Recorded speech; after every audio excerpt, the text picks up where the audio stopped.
Is it on? All right, it says I'm on. Just checking to make sure that it is popping up. Starting soon. Okay, so let me know if you can see me. I'm going to check my iPad really quick just to make sure that everything is running smoothly. Checking to make sure. Okay, yes, it is popping up. It is. I'm alive. Okay. All right, so I'm gonna put the chat box in a separate window so I know that I can see the comments. Actually, no, I'm gonna use my iPad to do that. Okay, so welcome. This workshop is live as of December 18th, 2015 at, what is it? 12 p.m. Pacific or 3 p.m. Eastern. So if you're watching on Friday around 12 p.m. Pacific, then you are watching this live. If not, you are watching the replay. So I think my camera is acting a little funny. I want to make sure that that it is correct. So let me. My camera's acting funny. Sorry, I just, I work part-time in the morning at a homeless organization, and so I kind of rush back to get home.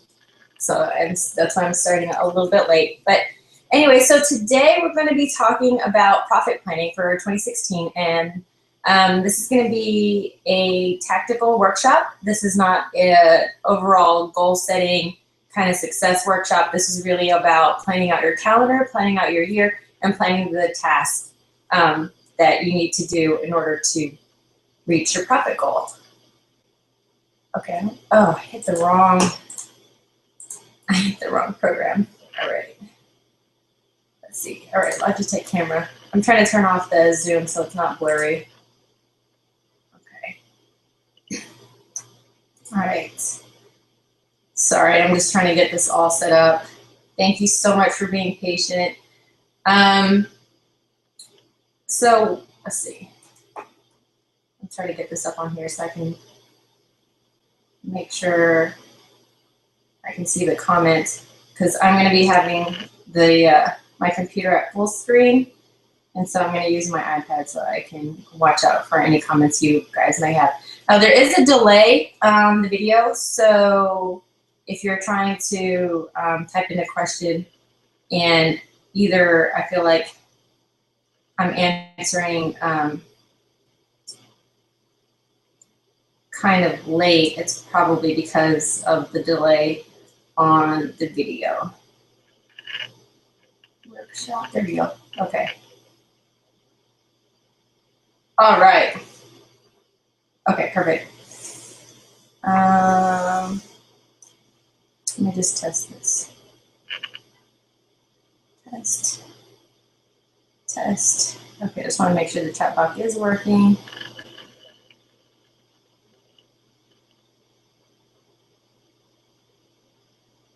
Let's see. Go.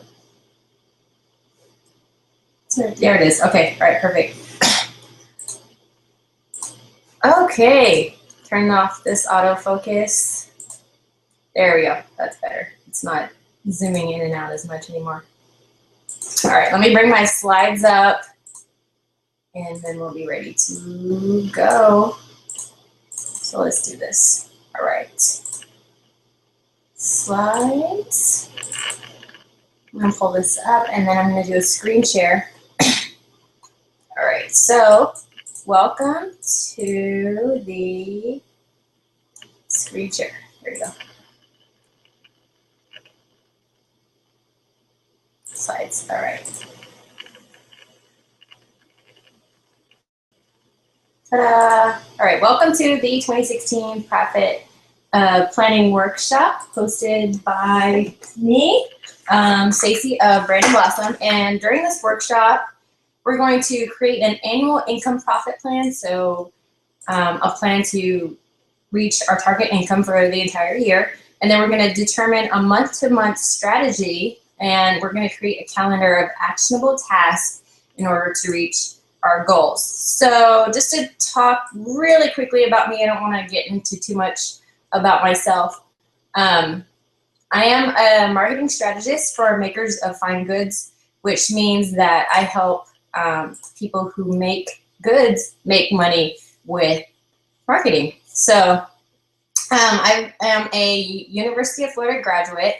I studied marketing at University of Florida, and I got my my bachelor's in business administration. I also spent 10 years working in retail and retail store management. And retail management, I worked at both American Eagle and then True Religion jeans. So I also, after I left retail, I decided I wanted to be a wedding photographer. Let me move the mic up. Okay, there we go. And I wanted to create my own business so I would have my own time freedom. And it was a really great entrepreneurial adventure, and I learned a lot. And the business was actually doing really well. It got picked up in different various blogs. It was in a couple magazines. And so I actually left because my daughter was born, and I wanted to kind of slow things down. So I decided that I wanted to be a creative business consultant, which meant that I took the knowledge that I learned both in retail, in college, and running my own business to help other creatives create a business that they love. And then I decided after a little while that I wanted to be just a marketing strategist for makers of fine goods. And what I mean by that is I was helping everyone who had any kind of creative talent. So I was helping photographers, wedding coordinators, florists, a lot of people in the wedding industry. And then I had a lot of people coming up to me who were product-based businesses. So people who made soaps, perfumes, jewelry. And I was trying to create this program for everyone. And it turns out it was a lot different for people who made goods. So I decided I really wanted to help the people who made products, because the training that's available, there's some training that is available, but there's not a lot of information available for them. And a lot of people were looking to me for this information. So I decided I wanted to create this program just for makers. So I am launching a program in February. This webinar is really not about that, but if you are interested, it's called Brand and Blossom, and I'll talk more about that kind of a little bit later when it's ready to launch. But today we are going into profit planning. So first thing I want to talk about is knowing the importance of knowing your numbers. So the reason why we want to know our numbers, I know people aren't really, like myself and creatives especially, we're not numbers people. We don't like to talk about, you know, how much we made this month, how much we spent, you know, what our balance sheet looks like. But it is very important to know them, because we want to know if we're ahead or behind in our business. Are we making a profit, or are we losing money on our business?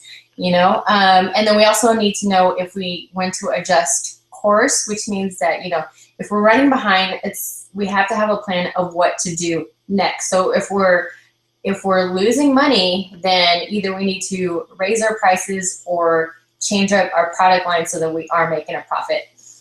And then it just makes it easier to plan and prepare. So in retail, what we did is we always looked at last year's numbers and kind of compared it to this year's numbers, and to see if we were on trend or not, especially around Thanksgiving, Black Friday, and the holiday season. We notice our numbers are a lot more, they're a lot higher than the year before. And so we know to plan and prepare, you know, for that influx of traffic and influx of sales. So that is why you need to know your numbers. If you're not prepared, then either you're not going to have enough inventory when people want the product, or you're going to have too much product when people aren't looking for it. So it's very important to plan out your year. So we're going to dive right in, and we're going to determine your annual income goal. And what I mean by this is a number that is reasonable and realistic. So you want to figure out how much you want to make a year, but by first writing down, no, you, sorry, I'm thinking ahead. Okay, so you want to create a number that is reasonable to you. So the number that I put is 60,000. Oops, there you go. It's 60,000, and for me, it's reasonable. It's realistic because this is and I'm talking general revenue. I'm not talking about revenue minus expenses. I'm not talking about net income. Just for the purposes of this workshop, we're going to be talking about revenue in general, just to make planning easier. So we're going to be planning for that 60,000, and then half of that is going to go towards expenses. But so that leaves us with $30,000 in net income for the year. It's a sustainable income. It's something that I want you guys to strive for in terms of your business. You want to create goals that will give you a business that gives you financial freedom. And that's really what having a business is all about. Having your own business is having that financial freedom. And so you also want to pick a number that's not completely out of your comfort zone. You want to create a number that feels not ridiculous. So let's say, you pick a number like $1 million. Yes, we all want $1 million, but $1 million is a little out there for some people. And if you haven't been in business that long, then it's not going to feel right to you. And when it doesn't feel right to you, you kind of start to self-sabotage. You're like, oh, this was a dumb goal. I shouldn't have done this.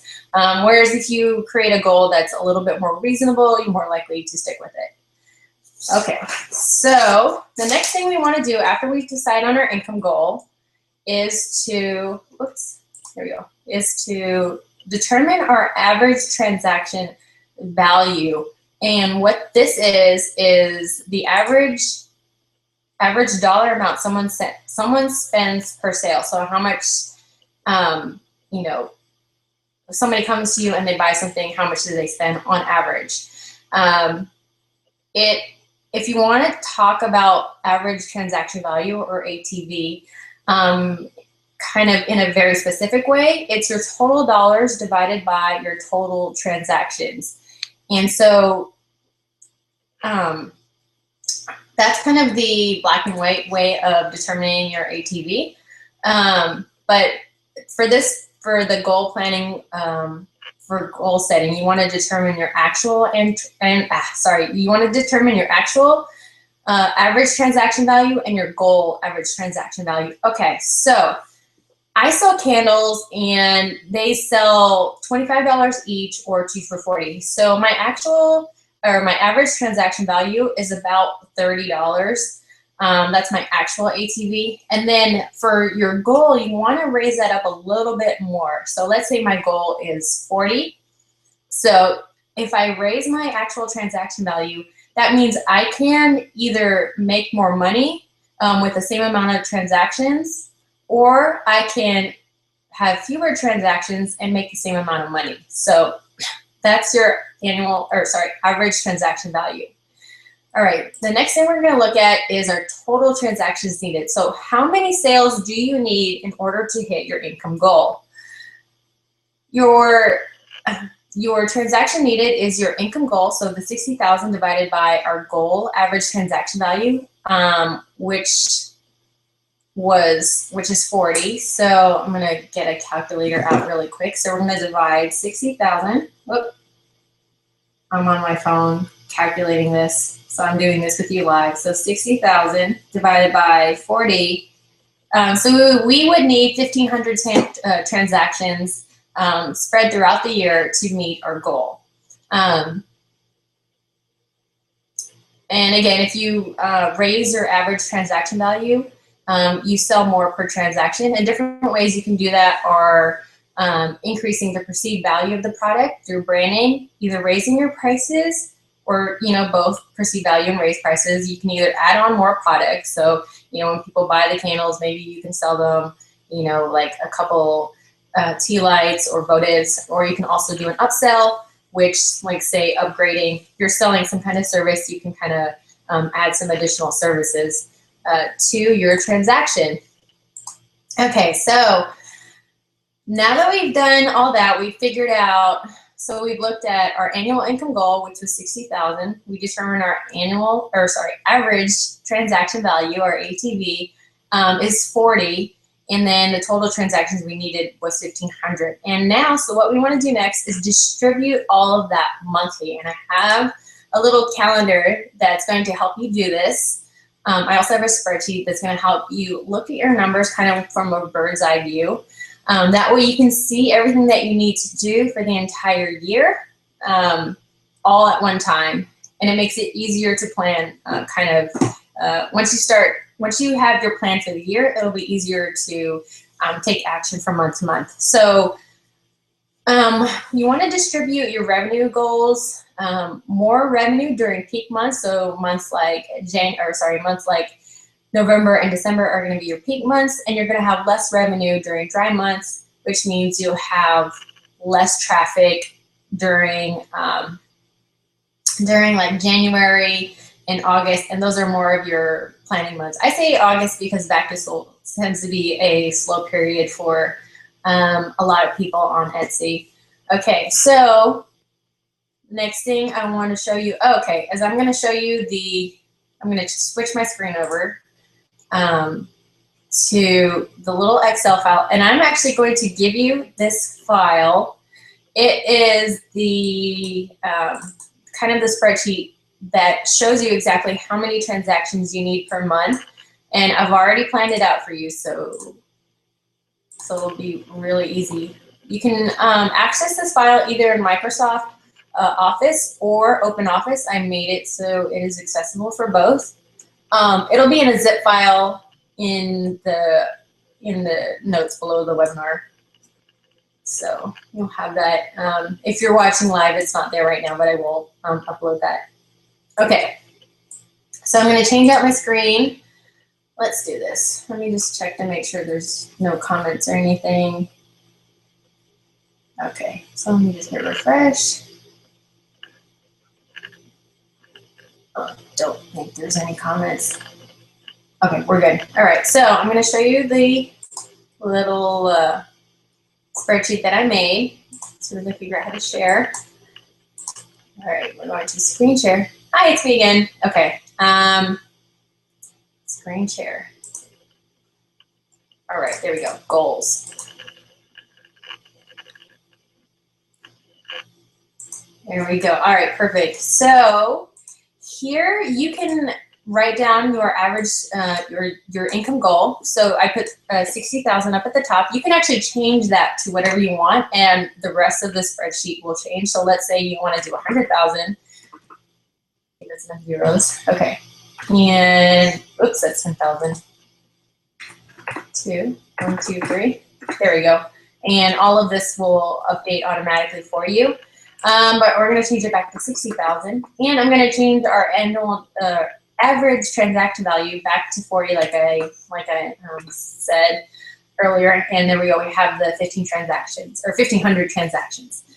So every month has a percentage of expected income. Now this is based on retail averages. If you have, for example, I have a high percentage in May, and that's to account for Mother's Day. But if you're selling men's ties, you're going to want to decrease Mother's Day and increase Father's Day, or increase, have an increase in June. And then if you change anything in the spreadsheet, it'll tell you, if your percentages are not correct. You want everything to add up to 100%. If this is below 10%, I wouldn't worry about it. This is basically just to give you an average, of everything that's going on here. But we're just going to change this to 6, and and that way everything's spread out evenly again. Okay, so most people have very slow months in January. And so I put 5% of our transactions and revenue are going to occur in January. February is a little bit higher because of Valentine's Day. And again, I just kind of increase it during holiday months. So Mother's Day, July is 4th of July, Independence Day in the United States. October is Halloween. And then November and December are peak months for most retailers. or businesses. Sorry, I keep talking in retail terms. Okay, so these are the transactions that that I want you to kind of target. So you want to aim for about 75 transactions in January. That's if you do a $60,000 business, you want to have about 75 transactions in January, which means 75 sales, whether it's online sales or transactions within a craft fair, or if you have a wholesale account that has, that orders about 50, what would equal to about 50 transactions, then you would only need 25 more individual transactions. You'll also see in November and December, these are peak months. We want to do more craft fairs, more online sales during November and December, and that way we get more revenue for those months. The reason why I put the number of transactions as opposed to you need to hit that target of 3,000. For me, it just makes it easier to work in terms of number of sales. For you, whatever's easier for you. If you think looking at your revenue goals is easier, then focus on revenue goals. If you think transaction goals are easier, then do transaction goals. But it's entirely up to you. This is just a tool that I created to help you. And if you have your own advanced accounting system and you're comfortable with that, then I recommend you using that. Again, this is just to give you an overview of how to create goals for the entire year. Okay, and so I've also included a monthly tracker, which means that you can actually input how many transactions and how much revenue you made for the month and see whether or not you're on target. So our goal transactions, I put in a couple of test numbers. So our goal transactions was 120. And let's say we only had 5, then that meant that we fell short by 115. So what that means is that, either January is an extremely slow month, or you want to look at your business and kind of see what's going on, especially compared to the rest of the industry. I know that, when the economy kind of tanked a few years back, a lot of people's numbers were down, and it was an industry-wide average. So people were seeing lower numbers in general. So if you're kind of on trend with the rest of the industry, then it could be just an industry thing. But if everybody's up and you're down, then you kind of want to look at different things in your business, like your product line, your product offering, your pricing, to see kind of what's going on over there. And then revenue, let's say we did, I just typed in any number. We got 2,500. It will actually show you whether or not you are negative by, turning red or positive. Let's say we did 3,500 and it is black. So this is actually where the term Black Friday came from. A lot of retailers will be in the red for most of the year, and then November and December hits and they're black again. So look at that, 3,500. So that would be, it would be great to stay in the black as much as possible. Okay, so again, this is just a tool for you to use. And if you have anything more advanced than this, you're more than welcome to use it. Again, this is just to give you an overview of how to track your numbers throughout the entire year. And again, this will be available for you. I'm going to send it out with the replay, and I'm also going to upload a zip file at the bottom of this webinar presentation. So if you're watching the replay, it should already be there. All right, so let's close out of this and move on to, whoop, there I am. Okay, so we are going to move on to revenue generating tasks. So these are tasks that you want to schedule in your business that actually generate revenue. So people talk about, let's set goals. We want to make $50,000 this year. Okay, so how are you going to do that exactly? Well, there's no black and white answer to generating revenue. But business is a numbers game, and the more that you do, the more money that you'll make. You'll get a lot more no's, but you also get a lot more yeses. Okay, so things that will definitely generate revenue for you are participating in craft fairs. So in the beginning stages of your business, especially if you are just starting out, you want to do more craft fairs, especially if you're not getting wholesale accounts. And you know, as you grow, you eventually want to get more wholesale accounts. But this, you know, craft fairs is a great way to actually meet buyers. So I've been approached at craft fairs before for people who wanted to do wholesale. So that's a great way to just kind of meet people. It's also a great way to kind of see them interact with your product. I know a lot of you might be selling online, and some craft fairs for some people are not, you know, generally profitable, or they, you know, they barely break even. But for me, personally, I actually like doing craft fairs because I get to meet people, I get to see them interact with the product, I kind of get to see what they think. And so it's just, it's great for, you know, generating kind of information about your business and about your customers. So another task that you can do is participate in a loop giveaway. I'm not going to go into too much detail about loop giveaways on this webinar, but basically what you do is you run a giveaway with about, let's say, 6 to 10 other businesses. And so the more businesses that you do it with, then kind of you generate more followers. But you don't want to participate into any huge giveaways where there's like 100 shops. It just gets kind of overwhelming for some people, and it actually, you know, can work against you. But again, not here to talk about loop giveaways, but the more that you do, I know that when I did a loop giveaway, I went from like 100 to 200 followers. So those are, you know, I don't exactly have the biggest following on my candle business, but it was a great boost in exposure. Another thing you can do as far as making sure you're generating revenue is to refine your search engine optimization strategy, particularly on Etsy. So there's a lot of great articles about search engine optimization for Etsy, and that's basically putting keywords in your products that people are looking for. And there's some resources on Etsy that will help you develop your SEO.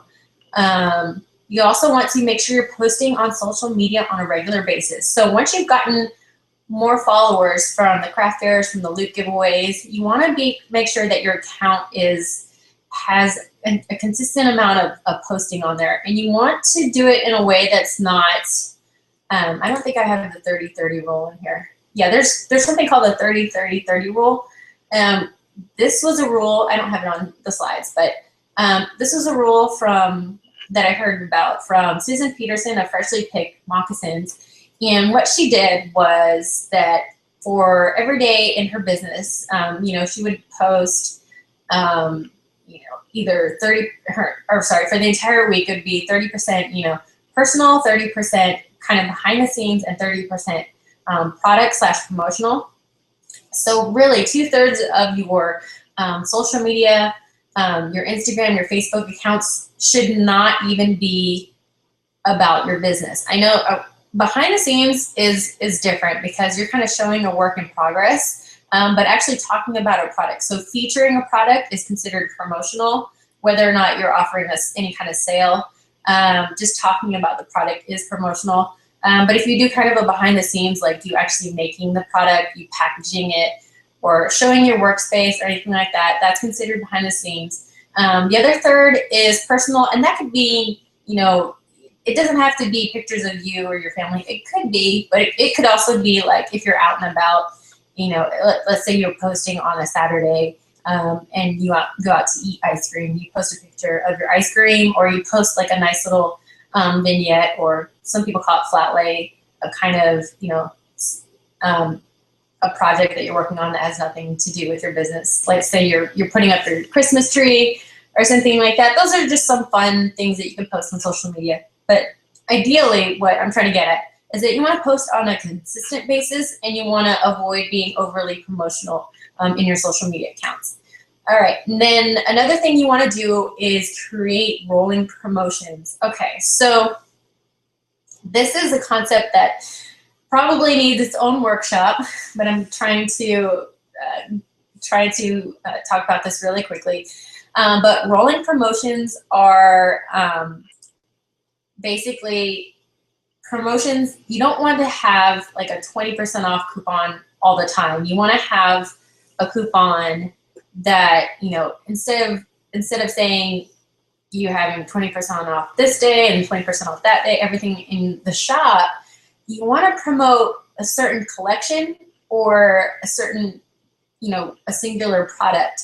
And so let's say for February, you decide to do a 20% off promo for your Valentine's Day product. So your Valentine's Day collection is 20% off. So that's the coupon code for the month. And then for March, you would take that 20% off February items, and then you would do a different promotion. Let's say buy one, get one half off all soaps or something if you were selling soap. So you would do something like that, and then, you know, again, and continue to create these promotions. And you'll see if you follow any retailer, you'll notice that they always have some kind of promotion going on, and it's either like a buy one get one half off, or a percent off a certain collection, or, you know, a free gift with purchase. That's another promotion you can do. But essentially, it's a new promotion kind of every month. That way there's always something on sale in the store and some kind of incentive for people to buy, but it doesn't punish people who buy regular price products. That's the thing that you want to remember, is you don't want to, you know, what's the word? You don't want to punish your regular customers by, you know, giving 40% off coupons. So let's say they buy a product, they buy a mug from you, and then the next day you do a 40% off the entire store, you know, and then you keep doing that, and your regular customers are like, okay, so I guess I'm only going to wait until you have that promotion to buy anything. And next thing you know, nobody's buying your regular price products because all they're expecting is, you know, that promotion. They're waiting for that coupon every time. And promoting with discounts is not, you know, you want to create rolling promos. You don't want to keep doing store-wide promos here and there with no kind of strategy. You almost want to be predictable with your promotions, and that's the same way in retail. You can expect retailers to generally have a sale kind of before every holiday. And so that way people kind of expect that discount to be there.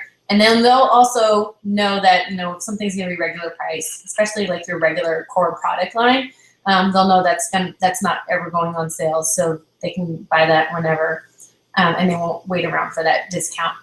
Okay, so after, so what you want to do is place these tasks on your calendar, and I created a printable calendar for you. The blank calendar is inside, let's see, yeah. The blank calendar is right below the video if you're watching the video. I'm just going to check the comments again to make sure there's no comments. Okay. And let me show you a sample calendar. So I'm going to show you one that is already filled out. The one that you have is blank, but I'm going to show you. Oh, there we go. Okay, so I'm going to show you an example calendar. All right, so here we go. All right, this one is filled out. This is just to give you an idea. It's not 100% filled out. Also, your calendar might have a different flower. I couldn't decide, so they have different flowers. All right, now let me see here. All right, so you'll see for January, I have on the top of the calendar, I have the percentage, the transactions, and the revenue, and I got that from the Excel file. So I did that on the top of every month. So again, for February, I put that on the top. And that's just so you can get an idea of what you're aiming for and what's going to be happening that month. I put down here that it's a planning month. I have notes on the other months, but the ones with the months with like the 5 weeks, I just write the notes inside the spaces. So you want to write your goals at the top and kind of figure out when you're going to start planning your promotions. So I wrote out, you know, start planning Valentine's Day promo. Valentine's Day promo begins. Let me switch back to, I want to show you this slide real quick. So let me stop the screen share and screen share. Oops, slides. Okay, so let's go back to slides. Slides. There we go, slides. Okay, start screen share. Okay, so for each month, write your percentage revenue goal. Schedule any potential craft fairs. Schedule rolling promotions. You want to write down any social media content if you wanted to do that in advance, and schedule loop giveaways. I have a separate calendar for social media content, but you can schedule that within your calendar and kind of batch the content and schedule it using something like Hootsuite or some kind of social media scheduler. And then you also want to schedule your loop giveaway. So these are the things that you want to place on the calendar. All right, so I'm going to skip out of that, and I'm going to go back to my calendar. Here we go. All right. There we go. Okay, so yeah, I have, I color-coded mine so you can see the different kind of what everything is. So my promos are this dark green, and my loop giveaways are all blue. So you also see in February I have an Easter loop giveaway. And here's something that you want to realize. Easter is in March this year, so it's actually March 27th, and Good Friday is on the 25th. So if you're planning anything for Easter, you really want to run those promotions early. For me, I start running the promotions I would say about 3 to 4 weeks before the holiday. And that's because, if you're selling online, you want to have enough time to ship the product for them to receive it before the holiday. So if you're running a promo, don't run it like the week before, because you probably won't get to ship that product to that customer before the holiday. So try to do it, maybe 4 weeks in advance. So something to keep in mind for Easter this year is that it does fall in March. And then you also see on the calendar, okay, so I have Valentine's Day here, and you might want to do a Valentine's Day promo. Yeah, for the Valentine's Day promo, I did it on the 25th of January, and then I decided to do a loop giveaway on the 26th. I put a lot of the promos and the loop giveaways on or around the same date, and that's because I want to use the loop giveaway, the promotional traffic that I'm getting from the loop giveaway, to get people to buy my Valentine's Day product. So let's say I do a Valentine's Day giveaway, and I'm giving away, let's say, a heart-shaped candle or something. And then, so people will see that I'm giving away that heart-shaped candle. And then let's say I do a 20% off all Valentine's Day candles. Then I can run that in conjunction with the loop giveaway. And people who are coming through the loop, that's extra traffic that's driving, to the account. And then I do that promotion. And so that's more traffic, more money for me. So that's a great way to kind of boost your promotional sales. Okay. So in February, I got Valentine's Day, my Easter promo and loop giveaway already in February. So that's March. April, I put it as a planning month because there's no Easter. Well, Mother's Day is coming up, so this is a great time to start preparing for Mother's Day. And spring is also a big time for spring craft fairs. A lot of them are do them before Mother's Day, so I put a couple of craft fairs in here, and then a Mother's Day loop giveaway. So there's Mother's Day.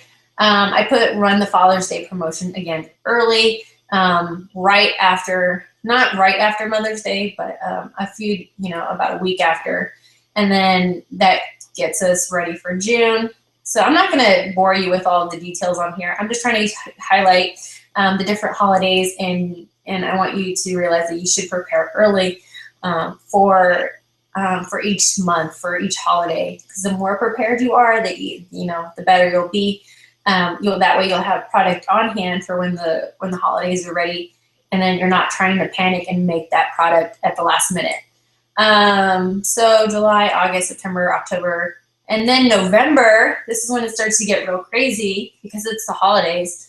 So, for Black Friday, make sure to plan out for Black Friday your promotion. I also put in, that September, August, those are really good planning months for the holidays. If you want to start stocking up on your product, you want to start crafting stuff for the holidays, do it in August and September. These are these are the two slowest months for handmade makers. These months are busier for people, who do back to school sales and sell clothing. So like for retail, these are pretty busy. But in terms of the handcrafted industry, these are pretty slow, and it's a great time to start stocking up on product for your craft fairs because you're going to be hit with so many. It already starts in October. There's a lot of people doing fairs in October. They're doing fall festivals and things like that for Halloween. And then November, we're getting ready for Christmas and Black Friday and Small Business Saturday. Some people will have craft fairs on Small Business Saturday. So make sure you're completely stocked up on product for these days and that you're not trying to get stuff done the last minute for November. If you're panicking and you don't have enough product like I did, you won't have enough to sell, and you kind of cap how much income you can make. So I had a craft fair last November, and I did really, really well, but I kind of sold out a lot of product a little early, and so I probably could have made more money if I had more product, but I capped the amount of revenue I could make because I only brought so much product. So you definitely want to be prepared for your craft fairs. Okay, so yeah, this is kind of what November looks like, and then December, bunch of craft fairs, probably a Christmas giveaway. You're not doing a whole lot of inventory preparation. In fact, you should not be doing hardly any inventory in December. You should be focused solely on, making those sales for December. All right, and then also make sure to do an announcement for the last week to ship before Christmas. That way people remember to, I should buy, if I want to buy something handmade, I should buy it now so it doesn't get stuck in the post office for Christmas. All right, so that is that. I hope you guys are finding this helpful. Let's see what else I have here. All right, pricing. So in terms of making more money for, let me just go back to screen share. So I wanted to talk about making more money, kind of throughout the year and kind of how you can do that. These are just a couple of quick things I just threw in here. Not going into depth, just something to think about. So you want to think about, when you price your product, you want to think about the fixed cost. So let's say for the candle, that would be, actually, that should be variable cost. I'm sorry, that should be variable cost. Because your fixed costs are your overhead and your labor. So kind of the equipment that you use to make the product. So that would be, for me, that would be the pouring pots. That would be kind of like the shelves I put the candles on. I can't think of it a whole lot right now, but that's kind of the stuff that you need in order to get started. And then variable costs are things that, things like the candle glass itself, the candle wax, the fragrance oil, the wicks. It's variable because the price only changes, it varies depending on how many candles you have. So it's a cost per candle or cost per product. And then you want to think about the perceived value. So what I'm trying to get at with this is, don't price your product so low that you can't cover your variable cost, the cost of the product. And you also want to make sure you're paying yourself. So if you're selling a product, let's say it costs $5 to make the candle and you're selling it for $5, then you're basically just giving away candles for free because you're not making any money off of it. And then even if you did sell, let's say you sold it for $5, and then, if your cost is $5 and you sell it for $6, and then you decide you want to have a sale, let's say you want to do a 20% off sale. Let's see, so it's 20% off $6 would be, I think, off the top of my head, I think it's like $5 or $4.80. Now you've just sold your candle for less than how much it actually costs to make it. So, you know, keep that in mind when you're pricing. You want to raise your prices a little bit, kind of have a buffer for promotions and things like that. You also want to price, you know, to create a perceived value. So there is, you know, people kind of expect certain things to be priced a certain way. So let's say I am selling my car and, you know, let's say I posted on Craigslist and I'm selling my car for $100. Now that's like too good of a deal. And so most people would actually ignore that because they're like, there's no way a car costs $100, you know, because there's got to be some kind of catch. And so people think that way when products are priced too low. They think there's something wrong with the product. Now, if I priced my same car at, let's say, $10,000, then yeah, that's something a little bit more reasonable. But $100 is way too low, and people are going to expect that there's something wrong with it. So make sure you price based on perceived value. Okay.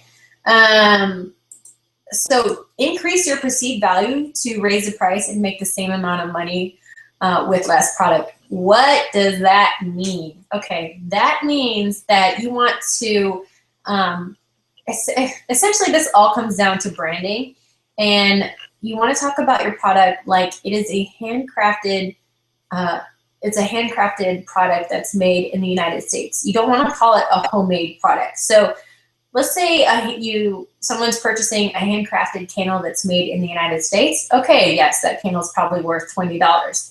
Now and say it's packaged very nicely. But let's say that same candle was packaged as homemade and it was stuck in a canning jar, and the tag looks like something you put together in Microsoft Word. Now, the perceived value of that product, as opposed to the well-packaged, you know, a handcrafted US candle, is going to be closer to, you know, $5, $10. So you want to repackage your candle or repackage your product and kind of change the phrasing on your packaging, on your product description to raise the perceived value of the product.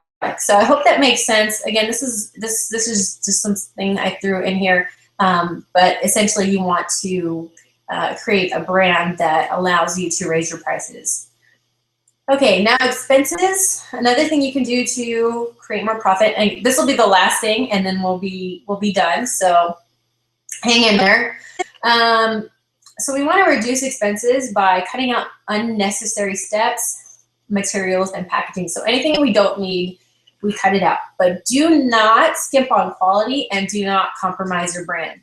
So don't take anything out or don't cut anything out that's going to make the product worse than it was before. If that's going to happen, then don't cut it out. Just leave it in there. You want to essentially just be creative with how you're reducing packaging and, you know, materials. Let's say you kind of hand wrap every box with some special wrapping paper instead of, you know, buying boxes and wrapping paper and wrapping them yourselves, taking the time to wrap them yourselves. You could just buy a nicer box, and that's a great way to save time. It could save money.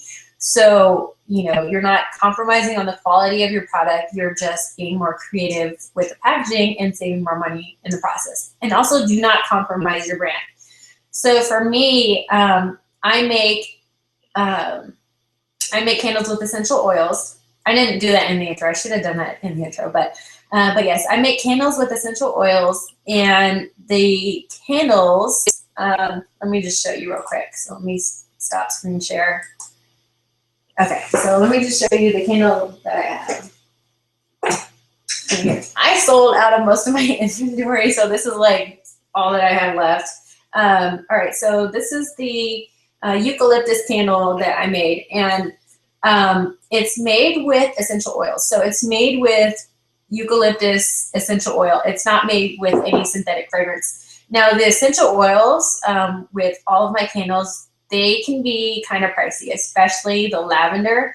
And it is so tempting to, you know, to kind of water the lavender down or to, you know, use a cheaper essential oil. But the cheaper oils don't smell the same. And if I use synthetic fragrance, that would be compromising my brand completely. Like, my brand is all about, you know, selling candles with pure essential oils, no synthetics, no additives. So if I try to take that lavender candle and sell it again with a cheaper, either a cheaper oil or a synthetic oil, that would be compromising my brand. And that's something that would create distrust with your customers. Your customers would never trust you again. They would stop buying from you, and they could possibly tell, you know, all of their friends, like, not to buy from this company. And that could really hurt your business. And, you know, once you lose that customer, you lose that customer for life. And, you know, let's say somebody's been, I know one place, you know, someone was going to that haircut place for, you know, for ages because they love the person who cut their hair. But that person, you know, stopped offering kind of the high level of customer service that they were, and kind of rushing or through the service. And so that person doesn't go back there anymore. And you want to watch that when you're cutting expenses. So you want to be very, very careful about doing that. Okay, so let's go back to screens. Let's go back to slides. Okay. All right, so let's get an overview of what we did today. Today we, this is all the profit planning exercises. So we determined our income goal, our average transaction value goal. We determined the number of transactions that we needed, the number of sales. We distributed our monthly numbers and monthly tasks. And then we learned to raise our prices and decrease expenses smartly. All right, so I hope you guys enjoyed this. I hope you got a lot of value out of it. I do have more free workshops coming up in January 8th. Same workshop. This is the Profit Planning Encore. So if you've already seen this, you probably don't need to come to this one unless you want to interact kind of with the group. I'm going to be running Facebook ads to the workshop, so there are going to be more people online. So if you want to just come back and do it again, you're more than welcome. And then January 15th, I'm going to be doing a workshop with Tanya Angelis called Unshakable Money Confidence, or at least that's what it's titled for now. And what this workshop is all about is developing confidence about money. You know, whether or not you have a history of, you know, of being broke, or somebody taking money from you, or kind of taking advantage of you. You want to really get rid of those kind of money anxiety. I call them, or Denise Duffield Thomas calls them money blocks. So you really want to get rid of those money blocks and kind of overcome them. And when you have those money blocks, you can't generate money because your mindset around money is kind of self-sabotaging your efforts. So we want to clear those, and so we're going to clear those with Tanya on January 15th. And hopefully, once we clear those, you'll start making more money in your business. So that's on the 15th. All right. So thank you so much for coming. I hope you enjoy this. If you like the workshop, you know, visit us on Facebook. Give us a like, facebook.com/BrandonBlossom, or join the Facebook group at facebook.com/group/BrandonBlossom. And I'll go back to screen share so I can say goodbye to y'all. Let's do this. There you go. Okay. All right. So the Facebook group is an amazing place. It's full of crafters and artisans and other people with handmade products. And it's also a great way to get answers to your questions. So if you have any questions either about profit planning or anything about your business, I'm in there now answering, you know, kind of questions either about branding or, you know, profitability or pricing, things like that. I'll be there to answer them. And you can also get feedback from other people in the group. So I hope you join us at facebook.com/group/BrandonBlossom. So hopefully I'll see you there, and I'll see you on the next video or workshop. All right. Thanks so much. Bye.